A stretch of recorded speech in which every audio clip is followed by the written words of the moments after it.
Good afternoon students. आज आप लोग को हिस्ट्री में चौथा चैप्टर भारत में राष्ट्रवाद पढ़ेंगे। और आप लोग को कहे थे ना डिस्क्रिप्शन, तो डिस्क्रिप्शन में आपको पार्ट 1, पार्ट 2 और पार्ट 3 यानी अध्याय 1, अध्याय 2 और अध्याय 3 का लिंक आप लोग को इसमें मिल जाएगा। अच्छा से पढ़िएगा। मुझे यकीन है जो अगर स्टूडेंट मेरे द्वारा पढ़ाए गए नोट्स को अगर अच्छा से समझ लेते हैं तो क्वेश्चन आंसर याद करने की भी जरूरत नहीं होगी।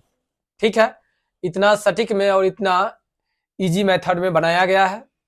फिर भी अगर आप लोग को जो मर्जी हो उसके अकॉर्डिंग कीजिए, क्योंकि अब 2 महीना भी आप लोग को टूट गया है। कोई दिक्कत बोलिए ना, हमारा बात कीजिए ना, हमसे बात कीजिए ना, कोई प्रॉब्लम बुआ तो नहीं, ये लोग बात करना चाहते हैं। ठीक है, तो हम पढ़ा रहे हैं और हमारी ये इस बार की इच्छा है जो थोड़ा आगे पीछे करके ही, बेईमानी करके ही, लेकिन 8 का 8 चैप्टर आपको इस बार भी हम पढ़ा दें। ठीक है, तो देखिए राष्ट्रवाद, भारत में राष्ट्रवाद। भारत में राष्ट्रवाद राष्ट्रवाद का मतलब क्या है? कहां गया जी मार्कर? देखिए अंदर में रखे हुए हैं। चलिए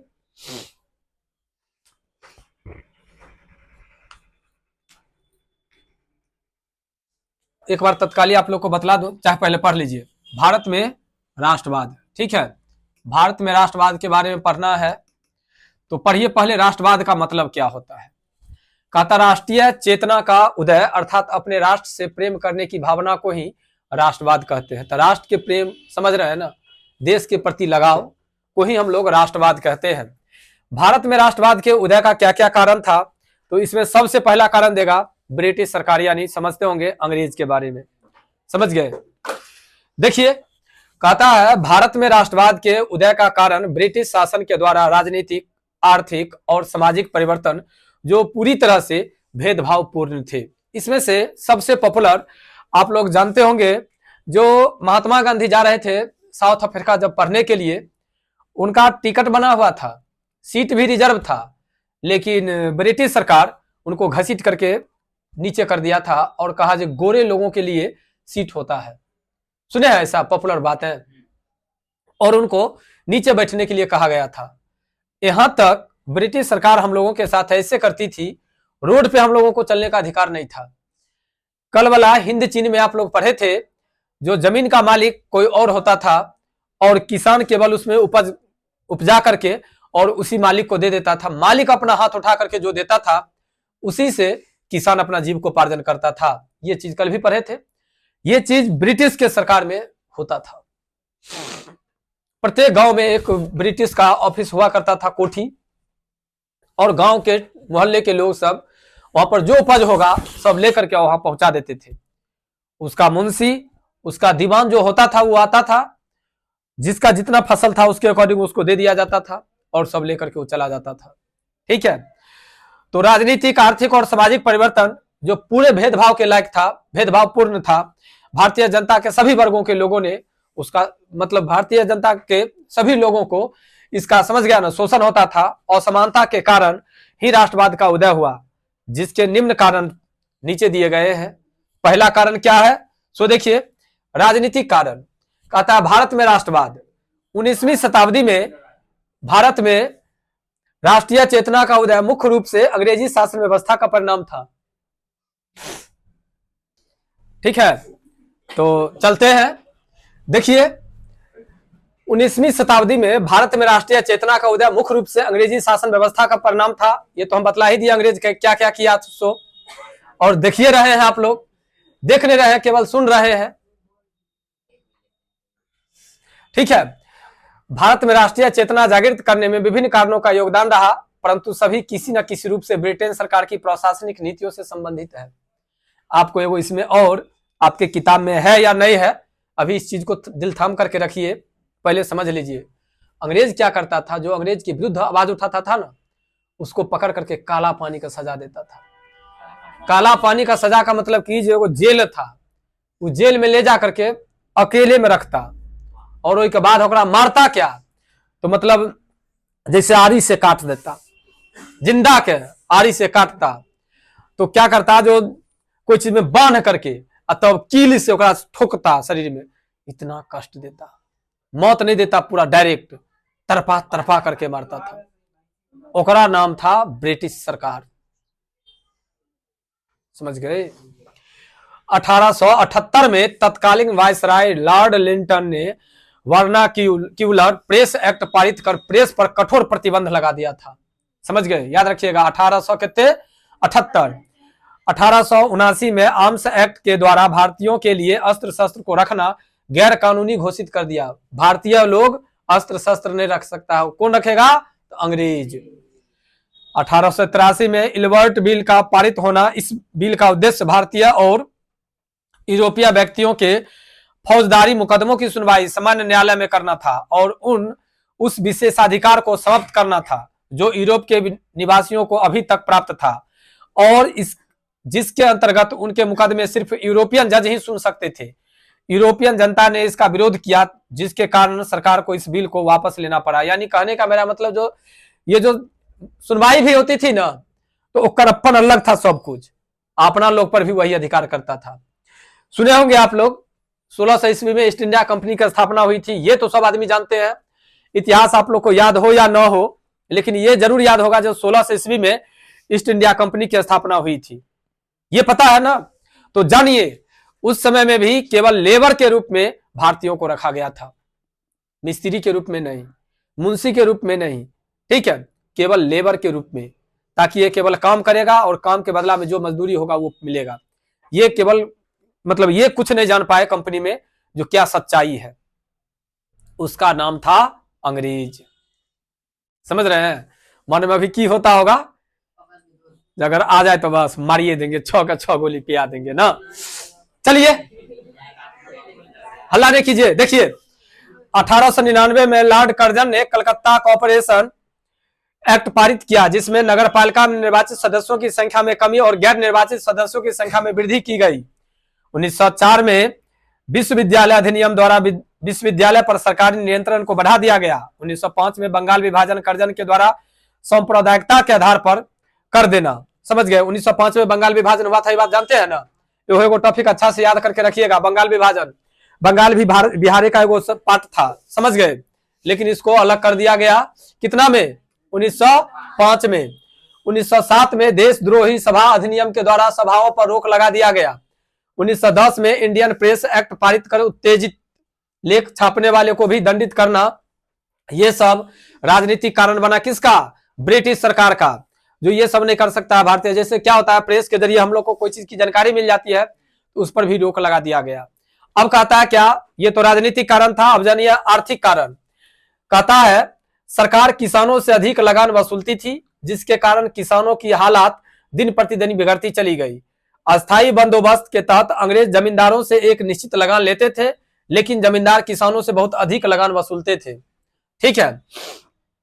यानी अंग्रेज ये किया, जो अपने अंदर में नहीं रखा जमीन, जमीन किसी और को दे दिया, जमींदार को, और जमींदार देता था जमीन किसको? किसान को, ठीक है। और किसान से 1/3 लेता था कर, यानी टैक्स, और वो देता था थोड़ा, मतलब बहुत कम रकम, मतलब बहुत कम की रकम में अंग्रेज को देता था। इस कारण भी किसानों की स्थिति खराब हो गई। उद्योग क्षेत्रों में मजदूरों, कामगारों को मुसीबतों का सामना करना पड़ता था। 1882 में सूती वस्त्रों पर से आयात शुल्क हटा देना, भारत में औद्योगिकरण की समस्या, अधिक भू राजस्व, लगान वसूलना, ये सब आपको बने थे आर्थिक कारण। आर्थिक कारण के बाद है आपको सामाजिक कारण। अंग्रेजों के द्वारा भारतीयों को हे दृष्टि से देखना, यानी नीच दृष्टि से देखना। रेलगाड़ी में, क्लबों में, सड़कों पर और होटलों में अंग्रेज भारतीय के साथ दुर्व्यवहार करते थे। मतलब हम पहले आपको कह दिए, रोड पर नहीं चलने दिया जाता था, होटल में कुर्सी पर बैठ करके नहीं खाने दिया जाता था, रेलगाड़ी में सीट पर बैठ करके नहीं जा सकता था। ये सब उसका सामाजिक कारण था। गोरे और काले के बीच जो भेदभाव होता था वो अपनाते थे ये लोग, ठीक है। इंडियन सिविल सर्विस में भारतीयों के साथ भेदभाव, यानी यूपीएससी जो सुनते होंगे भारतीय, उसमें भी, ठीक है, भेदभाव किया जाता था। ये सब सामाजिक कारण बना था अंग्रेज के बीच और भारतीयों के बीच। इसी कारण भारत में राष्ट्रवाद का उदय हुआ था। एक और कारण देखिए, धार्मिक कारण। कहता धर्म सुधार आंदोलन, धर्म के प्रति लोगों में निष्ठा की भाव को जागृत करना। बहुत सारे धर्म सुधारकों द्वारा एकता, समानता एवं स्वतंत्रता का पाठ पढ़ाना धार्मिक सुधार था। ये धार्मिक कारण था। अब कहता है क्या प्रथम विश्व युद्ध के कारण और परिणाम का भारत के साथ क्या अंतर संबंध था, इसके बारे में समझिए। प्रथम विश्व युद्ध के बारे में पहले कहता है प्रथम विश्व युद्ध विश्व इतिहास की एक प्रमुख घटना थी। यह युद्ध 1914 से लेकर के 1918 तक चला।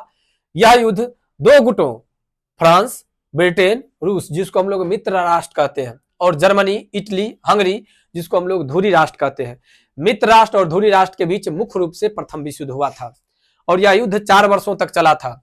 कहता क्या कारणों के साथ भारत का संबंध, यानी प्रथम विश्व युद्ध के साथ भारत का क्या संबंध था। युद्ध के बीच ब्रिटिश सरकार को किसी प्रकार से भारत को बचाए रखना चाहता था, अतः उसने घोषणा किया कि ब्रिटिश शासन का लक्ष्य यहां जिम्मेदार सरकार का गठन करना है, क्योंकि वो जानता था ब्रिटिश जो भारत में क्या है और भारत के साथ उसका संबंध कैसा रहेगा। ठीक है, भारत अभी भी सीधा सपट्टा देश है, समझ गए। भारत के पास कोई भी आदमी चाहेगा छल से, ये मोदी जी को छोड़ करके सब आदमी, जितना भी आदमी आया वो तीनों को आपको बतलाए थे, एक लाल बहादुर शास्त्री, अटल बिहारी वाजपेयी और तीसरा मोदी जी। यही 3 गो है जो डटे रहे, वरना सब मिली भगत का काम करते रहा। देखिए 1916 में सरकार ने भारत में आयात शुल्क लगाया ताकि भारतीय उद्योगों को फायदा मिल सके। सूती वस्त्र में पहले खत्म कर दिया गया था और फिर यहां से लगा दिया ताकि लोगों को दिखाई दे जहां हम लोगों को इनकम हो रहा है। और प्रथम विश्व युद्ध में जो क्षति हो उससे बचाना चाहता था अंग्रेज, क्योंकि अंग्रेज को तो लूटना था ना, इसीलिए। प्रथम विश्व युद्ध के समय का भारतीय घटनाक्रम। तिलक और गांधी जैसे राष्ट्रवादी नेताओं ने ब्रिटिश सरकार के युद्ध प्रयासों में हर संभव सहयोग किया, क्योंकि उसे सरकार के स्वराज संबंधी आश्वासन पर पूरा भरोसा था। जानता था कौन? जानता था नहीं जानते थे तिलक जी और गांधी जी, जो अंग्रेज हम लोगों के हित के लिए काम करेगा। इसलिए वो अंग्रेजों के साथ प्रथम विश्व युद्ध के समय यानी 1914 से लेकर के 1918 के बीच लड़ाई किया अच्छा से। लेकिन देखिए क्या होता है, युद्ध के आगे बढ़ने के साथ ही भारतीयों का भ्रम टूटा, यानी तिलक जी और गांधी जी को जानकारी हो गया ये हमारे हित के लिए काम नहीं कर रहा है, ये अपने हित के लिए काम कर रहा है और इसीलिए वो भारत को बचाना चाहता है। प्रथम विश्व युद्ध के दौरान महंगाई बढ़ गई। 1915-17 के बीच एनी बेसेंट और तिलक के आयरलैंड से प्रेरित होकर के भारत में होम रूल लीग आंदोलन प्रारंभ हुआ। 3 सफल सत्याग्रह चंपारण, खेरा और अहमदाबाद आंदोलन महात्मा गांधी के नेतृत्व में हुआ। याद रखिएगा 15-17 में एनी बेसेंट ने कौन सी लागू किया था? Home rule league. और 3 गो और था महात्मा गांधी के नेतृत्व में, वो था सत्याग्रह चंपारण, खेरा और अहमदाबाद आंदोलन। 1913 में लाला हरदयाल ने अमेरिका और कनाडा के क्रांतिकारियों को एकजुट कर गदर पार्टी की स्थापना की। ये भी आपका ऑब्जेक्टिव में है, गदर पार्टी की स्थापना किसने किया था? लाला हरदयाल। कितना ईस्वी में? 1913 में। कहता है 1916 में कांग्रेस के दोनों नरम और गरम दल एक हो गए। गरम दल और नरम दल जानते हैं ना? गरम दल के नेता कौन थे? लाल पाल बाल। कोई है कि लाल पाल बाल नाम सुने होंगे। लाल लाजपत राय, पाल मतलब बिपिन चंद्र पाल, बाल बाल गंगाधर तिलक, ये तीनों गरम दल के नेता थे। इन लोग का कहना था खून के बदला खून। हाँ, कोई लटपट वाला बात नहीं, वो को मारा तो हम 4 गो को मारेंगे। ठीक है। और नरम दल में थे महात्मा गांधी। ई गाल में मारला के वो गाल बढ़ा दो, समझ गए? तो दोनों एक हो गए। कितना में? 1916 ईस्वी में। कांग्रेस और मुस्लिम लीग के बीच भी आंदोलन चलाने के समझौता हो गया। प्रथम विश्व युद्ध का प्रभाव भारत पर क्या पड़ा? अब ये चीज समझिए। प्रथम विश्व युद्ध के कारण भारत में बेरोजगारी और महंगाई बढ़ गई। विदेशी वस्तुओं पर आयात शुल्क कम कर दिया गया। 1919 में रौलेट एक्ट कानून पारित किया गया। जलियांवाला बाग हत्याकांड हुआ। भारत में राष्ट्रवाद का उदय काफी तेजी से हुआ। खिलाफत आंदोलन की शुरुआत हुई और सबसे बड़ा चीज राष्ट्रीय आंदोलन में गांधीवादी चरण, यानी गांधीवाद मतलब गांधी जी का जो नेचर था उसका बोलबाला हो गया। प्रथम विश्व युद्ध का प्रभाव भारत में देखने के लिए मिला। ठीक है, आपको पता होगा जो जलियांवाला बाग हत्याकांड कब हुआ था? ठीक है, 1919। तो कब खत्म हुआ था प्रथम विश्व युद्ध? 18 में। और 1919 में हुआ। क्यों हुआ? तो उसका कारण हो गया था महंगाई बढ़ गई थी। अब ठीक है, महंगाई बढ़ी तो ऑटोमेटिक हंगामा होगा, हंगामा होगा तो सोशल चार्ज होना तय है। उसी बीच में ये सब हुआ। कहता 1916 में कांग्रेस और मुस्लिम लीग के बीच जो समझौता हुआ उसमें हिंदू मुस्लिम एकता स्थापित हो गई। 1915 में गांधी जी दक्षिण अफ्रीका से लौटकर अहमदाबाद में साबरमती आश्रम की स्थापना की। जानते हैं ना साबरमती आश्रम? गांधी जी के नेतृत्व में हुआ था। उनके द्वारा चंपारण और खेरा में कृषक आंदोलन और अहमदाबाद में श्रमिक आंदोलन किया गया जो सफल हुआ। ऑटोमन साम्राज्य पर सख्त संधि थोपने का कारण भारत के मुसलमान नाराज होकर खिलाफत आंदोलन की शुरुआत किया। जनता के अंदर गोरों की प्रतिष्ठा घट गई। 1916 में मुस्लिम लीग और कांग्रेस मिल गए। साथ ही कांग्रेस का नरम दल और गरम दल भी एकजुट हो गए। नरम दल और गरम दल पहले बतला दिया आप लोग को। देखिए, कहना नहीं चाहिए लेकिन कह रहे हैं मुस्लिम कभी भी अपना लोग के साथ नहीं है। समझ गए? मुस्लिम गोरा काला का बात आया तो काले लोग यानी भारतीय लोग गोरे लोगों पर से विश्वास खत्म कर लिया, यानी मान सम्मान करना कम किया। तो उसमें कौन सहयोग कर दिया? मुस्लिम लोग। ठीक है, आगे देखिए, रॉलेट एक्ट क्या था? बढ़ती हुई क्रांतिकारी घटनाओं एवं असंतोष को दबाने के लिए लॉर्ड चैम्सफोर्ड ने न्यायाधीश सिडनी रॉलेट की अध्यक्षता में एक समिति की नियुक्ति की। समिति की अनुशंसा पर 25 मार्च 1919 को ईस्वी को रॉलेट एक्ट पारित हुआ। इसके अंतर्गत एक विशेष न्यायालय के गठन का प्रावधान था, जिसके निर्णय के विरुद्ध कोई अपील नहीं की जा सकती थी। किसी व्यक्ति को अमान्य साक्ष्य और बिना वारंट के भी गिरफ्तार किया जा सकता था, जैसे अभी लगा हुआ है, देख रहे हैं ना, हटाने वाला जो बात है, कौन चीज कहता है? अतिक्रमण। इधर से कहते जाएगा जो जल्दी साइड कर लीजिए, नहीं तो पीछे से बुलडोजर चलते आ रहा है, आ जाता है। उसी प्रकार से रॉलेट एक्ट कानून था। रॉलेट एक्ट कानून में अगर शक पकड़ लिया जी आदमी गड़बड़ है तो पकड़ करके थूर देता था। अगर मारने की इच्छा होती थी तो मारियो देता था। एकरा विरुद्ध कोई आवाज नहीं उठा सकता था। इसका नाम था रॉलेट एक्ट। ठीक है, देखिए जलियांवाला बाग अपना लोग को इतिहास को कैसे बदला, आज उसके बारे में पढ़िए। कहता है रॉलेट एक्ट के विरोध में 6 अप्रैल 1919 ईस्वी को देशव्यापी हड़ताल के बाद 9 अप्रैल 1919 को 2 स्थानीय नेताओं डॉक्टर सत्यपाल एवं किचलू को गिरफ्तार कर लिया गया था। किसके बारे में? रॉलेट एक्ट के बारे में। रॉलेट एक्ट क्या था?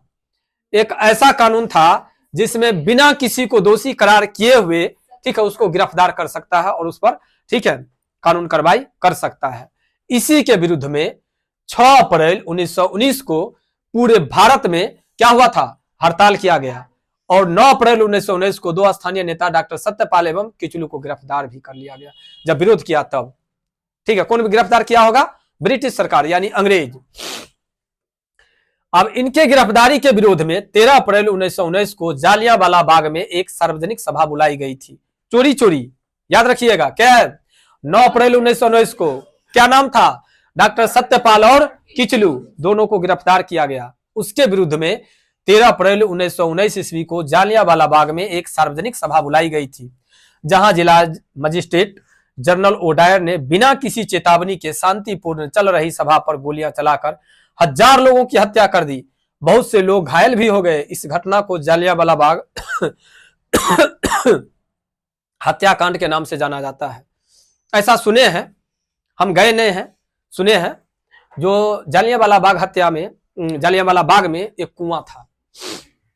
लोग जो इधर उधर भागने लगे, उसमें कूदते कूदते इतना लोग कूदे कि आदमी से कुआं भर गया था। समझिए क्या घटना घटित हुआ होगा। सुनते हैं फिर ये भी, जो अभी तक उसकी मिट्टी लाल है।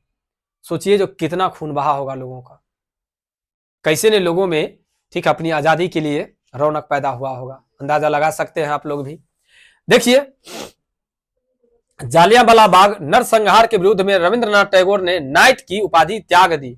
इनको जो नाइट की उपाधि मिला था, रविंद्रनाथ टैगोर के बारे में आप लोग जानते होंगे। ठीक है, ये बहुत अमीर परिवार से थे। रविंद्रनाथ टैगोर एक नेता है, लेखक भी थे। इन्होंने लिखा किताब में, ठीक है, शिक्षा को कैसे बढ़ावा दिया जाए, सो उसके लिए इन्होंने पहले, सबसे पहले इनको जहां एडमिशन करवाया गया था उसकी सिस्टम को ये नहीं समझ पाए तो उसकी सिस्टम को बदलने के लिए इन्होंने एक विद्यालय खोला और वो विद्यालय महाविद्यालय में बदल गया। अभी भी महाविद्यालय है। समझ गए? इतना महान व्यक्ति थे कौन? रविंद्रनाथ टैगोर। रविंद्रनाथ टैगोर को नाइट की उपाधि मिली हुई थी। जालियांवाला बाग हत्याकांड के कारण उसका त्याग कर दिए। देखिए अब क्या होता है, खिलाफत आंदोलन। सो ऑटोमन साम्राज्य इस्लामिक दुनिया का राजनीति और आध्यात्मिक नेता था, जिसे खलीफा कहा जाता था। अर्थात इस्लाम के प्रमुख को खलीफा कहा जाता है, जिसका केंद्र तुर्की था। मुसलमान खलीफा को धार्मिक और आध्यात्मिक नेता मानते थे। ऑटोमन साम्राज्य का शासक तुर्की का सुल्तान इस्लामिक संसार का खलीफा हुआ करता था। प्रथम विश्व युद्ध में ब्रिटेन के खिलाफ तुर्की के पराजय के फलस्वरूप ऑटोमन साम्राज्य को विघटित यानी तोड़ कर दिया गया था। ठीक है, विघटित कर दिया गया था। तुर्की के सुल्तान को अपने शेष प्रदेशों में भी अपनी सत्ता के प्रयोग से वंचित कर दिया गया। 1920 के प्रारंभ में भारतीय मुसलमानों ने तुर्की के प्रति ब्रिटेन की अपनी नीति बदलने के लिए बाध्य करने हेतु जोरदार आंदोलन प्रारंभ किया, जिसे खिलाफत आंदोलन कहा जाता है। याद रखिएगा खिलाफत आंदोलन के बारे में।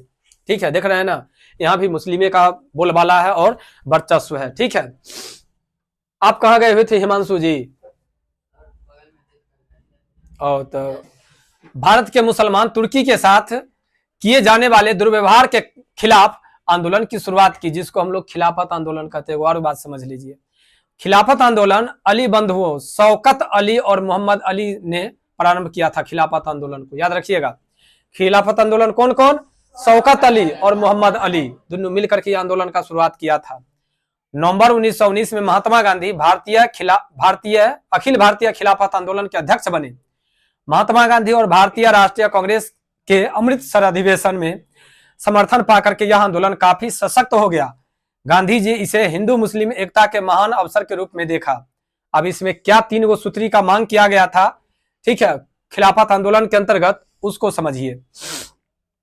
तुर्की के सुल्तान खलीफा, क्योंकि सुने थे ना खलीफा किसको कहा गया था, सो इधर पढ़े है ना, वही खलीफा को, ठीक है, पहला तुर्की के सुल्तान को पर्याप्त लौकिक अधिकार प्रदान किया जाए ताकि वह इस्लाम की रक्षा कर सके आसानी से।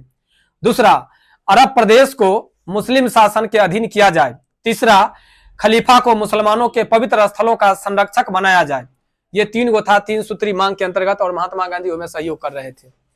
एक और महात्मा गांधी का हम आप लोग के बीच बुराई करते हैं, जब जो हिंदुस्तान और पाकिस्तान की जीत हुई थी, जिसमें जो पाकिस्तानी सब मार मार करके हिंदुस्तानी को भेज रहा था ट्रेन से, समझे, महात्मा गांधी कहते भाई भाई है। महात्मा गांधी का देन है, जो समझ गए ना, पाकिस्तान का नहीं तो पाकिस्तान का तहिया मिटा देता हिंदुस्तानी, हाँ तहिया मिट जाता वो, लेकिन महात्मा गांधी का देन है जो पाकिस्तान अपने आप में वो पाकिस्तान कहलाता है, समझ गए। हाँ देखिए, 17 अक्टूबर 1919 ईस्वी को पूरे भारत में खिलाफत दिवस मनाया गया। भारतीय राष्ट्रीय कांग्रेस के कलकत्ता अधिवेशन में महात्मा गांधी ने असहयोग आंदोलन चलाने का प्रस्ताव पारित किया। भारतीय राष्ट्रीय कांग्रेस के कलकत्ता अधिवेशन में गांधी जी ने इसे असहयोग आंदोलन के रूप में बदल दिया। जो खिलाफत आंदोलन की मांग थी वही असहयोग आंदोलन की भी मांग को रखा गया, यानी खिलाफत आंदोलन हटा करके अब क्या कह दिया गया उसको, असहयोग आंदोलन। अब असहयोग आंदोलन क्या होता है सो समझिए। असहयोग आंदोलन महात्मा गांधी के नेतृत्व में शुरू किया गया। कौन आंदोलन को दबा करके? खिलाफत आंदोलन को दबा करके, ठीक है। खिलाफत आंदोलन कहां था? कलकत्ता अधिनियम के अंतर्गत था, उसको दबा करके कौन लागू किया गया? असहयोग आंदोलन। असहयोग आंदोलन का कारण क्या था? खिलाफत का मुद्दा। खिलाफत का मुद्दा क्या था? ये 3 गो, ठीक है, ये तीनों को। उसके बाद कहा था क्या? पंजाब में सरकार की बर्बर कार्रवाइयों के विरुद्ध न्याय प्राप्त करना। तीसरा था स्वराज प्राप्ति करना। यह था असहयोग आंदोलन का मुख्य कारण। असहयोग आंदोलन लागू करने का, चालू करने का कारण ये तीनों था। कहता है 1 अगस्त 1920 ईस्वी को महात्मा गांधी के नेतृत्व में असहयोग आंदोलन की शुरुआत की गई थी। याद रखिएगा 1 अगस्त 1920। 12 फरवरी 1922 को महात्मा गांधी के निर्णय अनुसार आंदोलन को स्थापित भी कर दिया गया, ठीक है, स्थगित कर दिया गया, यानी बंद कर दिया गया। लागू कितना में हुआ? 1 अगस्त 1920 में। अब बंद कब हुआ? 12 फरवरी 1922 में। मिला जुला करके 2 साल तक चला।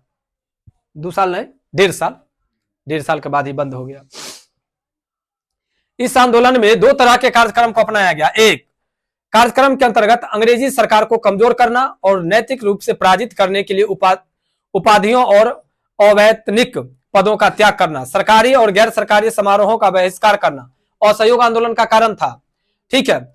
सबसे पहले जो अंग्रेज को कमजोर कैसे किया जाएगा, और अगर अंग्रेज कमजोर हो गया तो अंग्रेज से लड़ाई कैसे किया जाएगा, अंग्रेज का जो मेन जगह है उसको कैसे कमजोर किया जाए। जैसे अभी आपको बतला दे, बिहार में समस्तीपुर की बात किया जाए, समस्तीपुर में आकर के अनुमंडल को उड़ा दे, बात को समझिएगा, अनुमंडल को उड़ा दे, कलेक्ट्रेट को उड़ा दे, उसके बाद कोर्ट को उड़ा दे, ठीक है, तो मिला जुला करके समस्तीपुर में क्या बचेगा? तब यही सब ना मेन चीज है। तब तो ऐसने बात को असहयोग आंदोलन के अंतर्गत अंग्रेज को कमजोर करने के लिए क्या किया गया सो देखिए।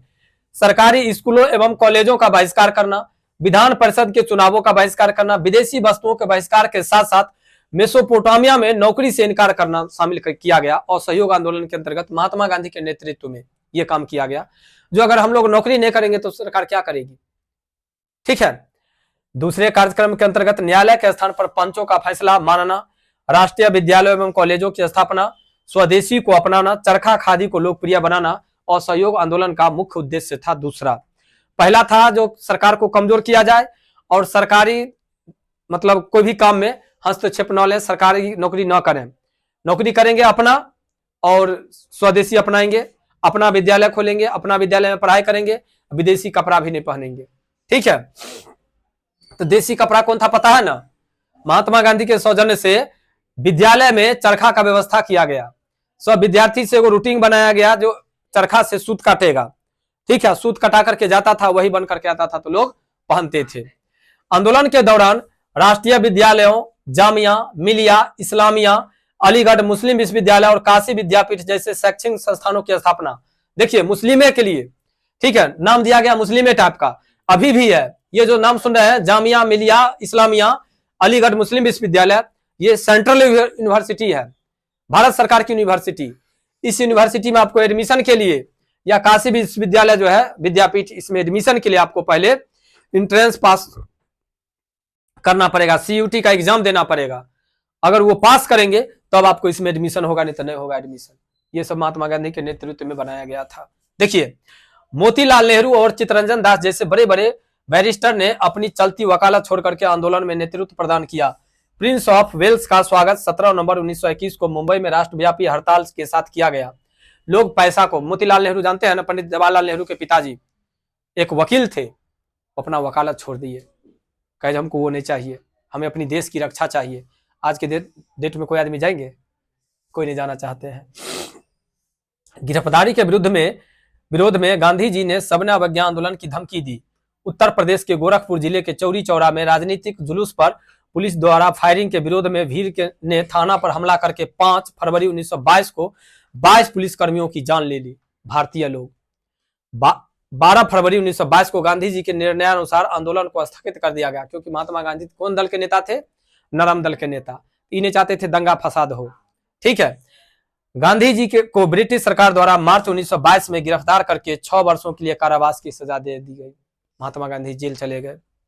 परिणाम क्या हुआ असहयोग आंदोलन का? सो देखिए, असहयोग आंदोलन के अचानक स्थगित हो जाने और गांधी जी की गिरफ्तारी के कारण खिलाफत के मुद्दे का भी अंत हो गया, क्योंकि खिलाफत आंदोलन के ही अंतर्गत असहयोग आंदोलन बना था। ठीक है। और जब महात्मा गांधी असहयोग आंदोलन के नेता थे, महात्मा गांधी को जब जेल हो गया तो अब क्या होगा? बात खत्म हो गया। हिंदू मुस्लिम एकता भंग हो गई तथा संपूर्ण भारत में सांप्रदायिकता का बोलबाला हो गया, यानी दंगा फसाद चालू हो गया। ठीक है। न ही स्वराज की प्राप्ति हुई और न ही पंजाब के अन्यायों का निवारण हुआ। पंजाब मतलब समझा कि नहीं, जलियांवाला बाग हत्याकांड। वो इन असफलताओं के बावजूद इन आंदोलन में ने महान उपलब्धि हासिल की। कांग्रेस और गांधी में संपूर्ण भारतीय जनता का विश्वास जागृत हुआ। समूचा देश पहली बार एक साथ आंदोलित हो उठा। चरखा एवं करघा को भी बढ़ावा मिला, यानी लोगों को पता चल गया जो महात्मा गांधी हमारे लिए क्या है और हमारे लिए क्या करना चाहते हैं। ये बात किसको पता चल गया? भारत के लोगों को। ठीक है। जब भारत के लोगों को पता चल गया तो क्या किया? सो देखिए, सबने अवज्ञा आंदोलन कहता क्या, गांधी जी ने सबने अवज्ञा आंदोलन की शुरुआत दांडी यात्रा से की थी। 12 मार्च 1930 को साबरमती आश्रम से अपने 78 अनुयायी के साथ दांडी यात्रा समुद्र तट तक ऐतिहासिक शुरुआत की। कौन? पैदल, महात्मा गांधी। ठीक है। 24 दिनों में 250 किलोमीटर की पद यात्रा के पश्चात 5 अप्रैल को वे दांडी पहुंचे।